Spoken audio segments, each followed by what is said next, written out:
জয় শ্রীকৃষ্ণ, রাধে রাধে। নমস্কার বন্ধুরা, আপনাদের প্রত্যেককে জানাই সুস্বাগত। বন্ধুরা, এই চ্যানেলে জানাই আপনাদেরকে স্বাগত। আশা করছি আপনারা ঈশ্বরের কৃপায় সকলে ভালোই আছে। বন্ধুরা, আজকে আমি এই তেজপাতার একটি প্রতিকারের কথা বলবো, যে প্রতিকার আপনার জীবনে অনেক কিছু ভালো বার্তা নিয়ে আসবে, আপনার সৌভাগ্য বাড়াবে জীবনে।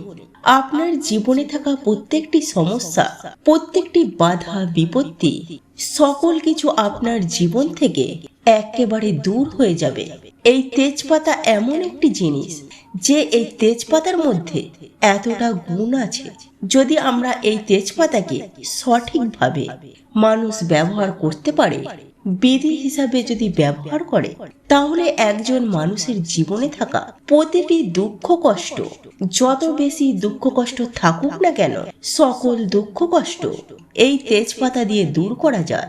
তেজপাতা সাধারণত আমাদের সকলের ঘরেই থাকে এবং এই তেজপাতাটি আপনি ব্যবহার করে আপনার জীবনে থাকা প্রতিটি সমস্যাকে আপনি শেষ করতে পারবেন। আপনার মনোকামনাগুলিকে আপনি পূরণ করতে পারবেন এই তেজপাতার সাহায্যে। আপনার জীবনে ধন সম্পত্তিকেও আপনি বৃদ্ধি করতে পারবেন এই তেজপাতা দিয়ে। আপনার জীবনে যদি এমন দিন চলছে যে কোনো কিছুতেই কাজ হচ্ছে না এবং প্রতিটি জায়গায় আপনি সমস্যার সম্মুখীন হচ্ছেন, বা আপনার হঠাৎ করেই আপনার জীবনে অর্থ সংকট লেগে রয়েছে, টাকা পয়সা আপনার জীবনে জমা হচ্ছে না, সেই সকল কিছুকেই আপনি দূর করতে পারবেন এই তেজপাতা দ্বারা। আর এই তেজপাতা অনেক তান্ত্রিক বিধিতেও ব্যবহার করা হয়ে থাকে এবং এই তেজপাতার যে গন্ধ দেব দেবতার অনেক প্রিয় বা পছন্দের। তাই বন্ধুরা, এই তেজপাতার মধ্যে আছে অনেক বেশি গুণ, এমনকি বিভিন্ন রোগেও এই তেজপাতা ব্যবহার করা হয়। বন্ধুরা, আজকের ভিডিওটি অবশ্যই সম্পূর্ণ দেখুন, কিভাবে আপনি এই তেজপাতার সাহায্যে আপনার জীবনটিকে ভালো করতে পারবেন, আপনার জীবনে সৌভাগ্য ফিরিয়ে আনতে পারেন, আপনার জীবন থেকে অর্থ কষ্টকে দূর করতে পারেন, সেই সকল কিছু আপনি জানতে পারবেন। তো নমস্কার বন্ধুরা, যারা আজকে এই চ্যানেলে নতুন রয়েছেন তারা চ্যানেলটিকে সাবস্ক্রাইব করুন এবং পাশে দেওয়া বেল বাটনটিকে অবশ্যই ক্লিক করুন এবং এই ভিডিওটিকে একটি লাইক করে এবং একটি শেয়ার অবশ্যই করবেন, যাতে ভিডিওটি অন্যরাও দেখে উপকৃত হতে পারে। আর যারা ইতিমধ্যে চ্যানেলটিকে সাবস্ক্রাইব করে রেখেছে তাদেরকে জানাই অসংখ্য ধন্যবাদ। তো চলুন বন্ধুরা, এবার জেনে নেওয়া যাক যে এই তেজপাতা দ্বারা আপনাকে কি করতে হবে। বন্ধুরা, সর্বপ্রথম কথা হচ্ছে, যদি একটি বাড়িতে নজর দোষ লেগে থাকে বা একটি বাড়িতে অপশক্তি সেই বাড়িতে ভর করে থাকে এবং নেগেটিভ এনার্জি যদি বাড়িতে ভরপুর হয়ে থাকে, তাহলে সেই বাড়িতে থাকা প্রতিজন ব্যক্তির ওপর এই নেগেটিভ শক্তির প্রভাব পড়া আরম্ভ করবে।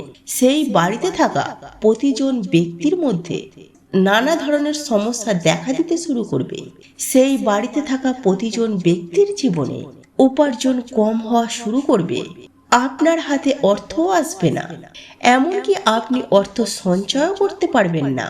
আপনার কাছে যেটুকু অর্থ আসবে, আপনার জীবনে অর্থ আসার পরেও আপনার জীবনে একের পর এক প্রবলেম ক্রিয়েট হবে। বিভিন্ন ধরনের প্রবলেম, একের পর এক প্রবলেম ক্রিয়েট হবে। একটি প্রবলেম শেষ হতে না হতে আবার একটি প্রবলেম শুরু হয়ে যাবে, যদি আপনার বাড়িতে নজর দোষ থেকে থাকে।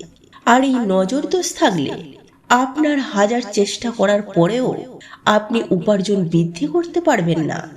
নজর দোষ থাকলে হাজার চেষ্টা করার পরেও আপনি একটি ভালো চাকরি করতে পারবেন না। নজর দোষ যদি থাকে, আপনার যদি ব্যবসা থাকে, যদি আপনার বাড়িতে নজর দোষ থাকে, তাহলে আপনার ব্যবসাটিও ধীরে ধীরে অনিষ্টের পথে চলে যাবে। তবে নজর দোষকে সর্বপ্রথম আমাদের বাড়ি থেকে দূর করা উচিত। তো বন্ধুরা, তাহলে নজর দোষকে দূর করতে হলে আপনাকে তেজপাতার সাহায্য নিতে হবে। আপনাকে কি করতে হবে, একটি কাজ করে আপনি তেজপাতার সাহায্যে নজর দোষকে দূর করতে পারবেন। বন্ধুরা, এক্ষেত্রে আপনাকে 7টি তেজপাতা নিতে হবে। 7টি অক্ষত তেজপাতা নেবেন। অক্ষত বলতে গেলে যে তেজপাতা সম্পূর্ণ সেই তেজপাতা নেবেন, যেন ছেঁড়া ফাটা না হয়ে থাকে। সম্পূর্ণ ভালো অর্থাৎ নিখুঁত পরিষ্কার পরিচ্ছন্ন 7টি তেজপাতা নেবেন। একই সাথে নেবেন 1 চামচ লবণ। এই দুটি জিনিস দ্বারা আপনি নজর দোষকে দূর করতে পারেন।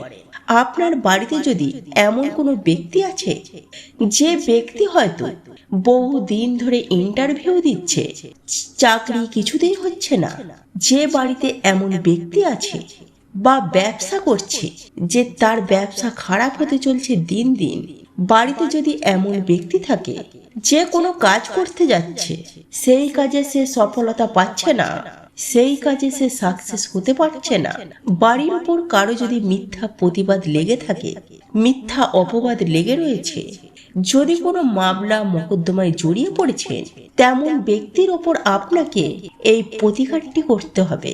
আপনি নিজেও করতে পারেন বা সেই ব্যক্তিকেও বলতে পারেন সে নিজেও এটিকে করতে পারেন। সেই 7টি নিখুঁত তেজপাতা হাতে নেবেন, ডান হাতে নেবেন এবং একই সাথে নেবেন 1 চামচ লবণ। এই দুটি জিনিস আপনি ডান হাতে নিয়ে যার উপর নজর দোষ লেগে রয়েছে, যার জীবনে সাকসেস হচ্ছে না, যার জীবনে চেষ্টা করার পরেও ভালো রেজাল্ট পাচ্ছে না, তার মাথার উপর দিয়ে সেটিকে আপনি 7 বার ঘোরাবেন। 7 বার ঘোরানোর পর আপনি বাড়ির বাইরে এমন জায়গায় যাবেন যেখানে কোনো ব্যক্তি না থাকে, অর্থাৎ লোকশূন্য জায়গায় আপনি যাবেন, যেখানে কেউ আপনাকে না দেখে। সেই জায়গায় গিয়ে আপনি সেই তেজপাতাগুলিকে হাতে যে রয়েছে সেটিকে আপনি ছুঁড়ে ফেলে দিন এবং ওগুলিকে ফেলে দিয়ে সোজা বাড়িতে চলে আসবেন। বাড়িতে আসার সময় আপনি পেছন ঘুরে দেখবেন না। এই প্রতিকারটি করার পর আপনি স্নান করে নেবেন এবং এই কাজটি পুরুষ মহিলা যে কোনো মানুষই করতে পারেন এবং এটি করার জন্য যে কোনো দিনই করতে পারেন, যে কোনো সময়ও করতে পারেন। যার উপর নজর দোষ আছে এবং নজর দোষ যদি থাকে, কারোর উপর নেগেটিভ এনার্জি থাকে, তাহলে সেই ব্যক্তিকে জীবনে অনেক বেশি পরিশ্রম করার পরেও সে জীবনে উন্নতি পাবে না।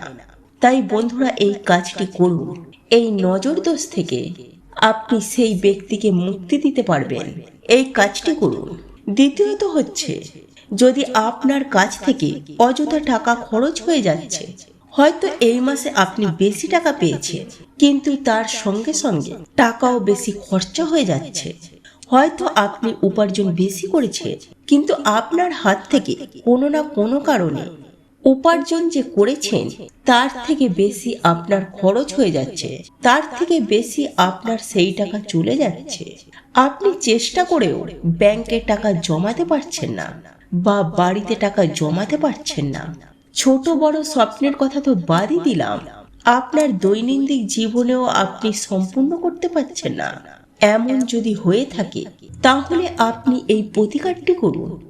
আপনি এতে অবশ্যই ভালো রেজাল্ট পাবেন। আপনাকে শুক্রবার দিন এই প্রতিকারটি করতে হবে, আর এই প্রতিকারটি শুক্রবার সন্ধ্যায় করতে হবে। একটি ভালো পরিষ্কার তেজপাতা নেবেন, তার সাথে নেবে একটি ঘিয়ের প্রদীপ এবং শুক্রবার দিন সন্ধ্যার সময় আপনি সেই তেজপাতাটিকে নিয়ে যাবেন আপনি আপনার ঠাকুর ঘরে এবং ওই তেজপাতাটি আপনি আপনার মা লক্ষ্মীর চরণে সমর্পণ করুন। তারপর যে ঘিয়ের প্রদীপটি আছে এবং সেই ঘিয়ের প্রদীপটি মা লক্ষ্মীর কাছে প্রজ্বলন করুন মা লক্ষ্মীর সামনে। তারপর মা লক্ষ্মীকে আপনি বলুন, প্রার্থনা করুন যে হে মা, আমার জীবন থেকে অর্থ কষ্ট দূর করো, আমার জীবন থেকে যে টাকা সঞ্চয় করতে পারছি না সেই সমস্যাগুলিকে দূর করুন। এইভাবে প্রার্থনা করার পর আপনি 1-2 ঘন্টা পর সেই যে মা লক্ষ্মীর চরণে তেজপাতাটি নিবেদন করেছিলেন সেই তেজপাতাটিকে তুলে নিয়ে এসে আপনি আপনার পকেটে রেখে দিন। এই তেজপাতাটি পকেটে রাখার পর দেখবেন সর্বদাই টাকায় ভরে থাকবে আপনার পকেট। আপনি সঞ্চয়ও করতে পারবেন এবং আপনার টাকার উপার্জনও বেশি হবে। এখন প্রশ্ন হচ্ছে, এই তেজপাতাটিকে কতদিন রাখবেন? আপনি প্রতি শুক্রবার এই কাজটি করুন সন্ধ্যার পর, এবং পুরানো যে তেজপাতাটি রয়েছে সেটি কোনো প্রবাহিত জলে ভাসিয়ে দিন, নয়তো কোনো গাছের গোড়ায় সেটিকে রেখে দিন। 3 নম্বর যে মেন প্রতিকারটি হচ্ছে, সেটি হলো ধনবান হওয়া তেজপাতা দ্বারা। এই তেজপাতা দ্বারা আপনি খুব সহজেই ধনবান হতে পারেন। আপনার জীবনে থাকা সেই যে ধনের আগমন হচ্ছে না, বিভিন্ন কারণে আপনার জীবনে টাকা আসছে না, আপনি চেষ্টা করার পরেও ধন উপার্জন করতে পারছেন না, সেই ক্ষেত্রে আপনি এই প্রতিকারটি করুন। আপনাকে কি করতে হবে? এই উপায়টি যে কোনো মঙ্গলবার দিন করতে হবে। মঙ্গলবার দিন একটি তেজপাতা নেবেন এবং একই সাথে নেবেন একটি সরিষার তেলের প্রদীপ এবং সঙ্গে নেবেন বোঁদের 2টি লাড্ডু। এই 3টি জিনিসকে নিয়ে আপনি হনুমান মন্দিরে যাবেন। আপনাদের আশেপাশে হনুমানজির মন্দিরে যাবেন, সেখান থেকে হনুমানজির পায়ে সামান্য একটু সিঁদুর নিয়ে আসবেন।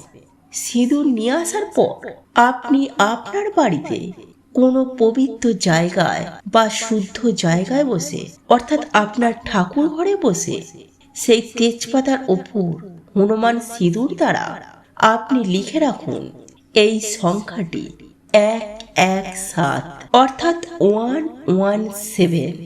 এই সংখ্যাটি হনুমান সিঁদুর দ্বারা আপনি তেজপাতায় লিখুন। লেখার পর আপনি যে 2টি বোঁদের লাড্ডু নিয়েছিলেন, সেই লাড্ডু আপনি হনুমানজিকে নিবেদন করুন এবং একই সাথে সরিষার তেলের প্রদীপটি জ্বালিয়ে দিন। তারপর হনুমানজির মন্ত্র জপ করুন, ওং হাং হনুমাতাই নমঃ, ওং হাং হনুমাতাই নমঃ। এই মন্ত্রটি আপনারা 10 থেকে 15 মিনিট মন্ত্রটি উচ্চারণ করুন, অর্থাৎ জপ করুন। আর ওই জপ করার পর ওই তেজপাতার ওপরে একটি কর্পূর রেখে কর্পূরটিকে জ্বালিয়ে দিন। কর্পূরটি যখন জ্বলবে, সেই ক্ষেত্রে তেজপাতাটিও, কর্পূরটি যখন জ্বলবে তারপরে তেজপাতাটিও সেই ক্ষেত্রে পুড়ে ছাই হয়ে যাবে। যখন তেজপাতাটি সম্পূর্ণ পুড়ে ছাই হয়ে যাবে, সেই ছাই থেকে সামান্য একটু ছাই তুলে আপনার মস্তকে বা আপনার মাথায় তিলক করুন। বাকি ছাইটুকু নিয়ে আপনার দুয়ারের সামনে, অর্থাৎ ঘরের যে প্রধান দরজা, সেই মেন ডোর, সেই মেন ডোরে সেই ছাইগুলিকে ছিটিয়ে দিন এবং পরের দিন শুদ্ধ জল নিয়ে সেই ছাইগুলিকে ধুয়ে দেবেন। এই প্রতিকারটি করলে আপনার জীবনে যে কারণে ধন প্রাপ্তি হচ্ছে না, অর্থাৎ ধন আসছে না, অর্থাৎ ধনবান হতে পারছেন না, কষ্ট করেও আপনি ধনবান হতে পারছেন না কিছুতেই, তাদের জন্যই এই উপায়টি। এই উপায়টি একবার করুন, আপনার জীবনে যে কারণে ধন নিয়ে সংকট দেখা দিচ্ছে, সেই সমস্যাগুলি আপনার জীবন থেকে দূর হবে। তবে বন্ধুরা, যে কোনো প্রতিকার যখনই করবেন, সেই প্রতিকারটির ওপর বিশ্বাস রাখবেন, ঈশ্বরের প্রতি বিশ্বাস রাখবেন। মনে যদি বিভিন্ন ধরনের প্রশ্ন এবং মনের সন্দেহ নিয়ে প্রতিকারটি করছেন, তাহলে সেই প্রতিকারে আপনি ভালো রেজাল্ট পাবেন না। কারণ বন্ধুরা, শাস্ত্রে লেখা আছে, বিশ্বাসে মেলায় বস্তু, তর্কে বহুদূর। বন্ধুরা, আশা করছি ভিডিওটি আপনাদের ভালো লেগেছে। ভালো লেগে থাকলে ভিডিওটি লাইক করুন, শেয়ার করুন। যারা আজকের চ্যানেলে নতুন রয়েছে, চ্যানেলটিকে সাবস্ক্রাইব অবশ্যই করুন। আবার দেখা হবে পরবর্তী একটি ভিডিওতে। ততক্ষণে ভালো থাকবেন, সুস্থ থাকবেন। জয় শ্রীকৃষ্ণ। রাধে রাধে।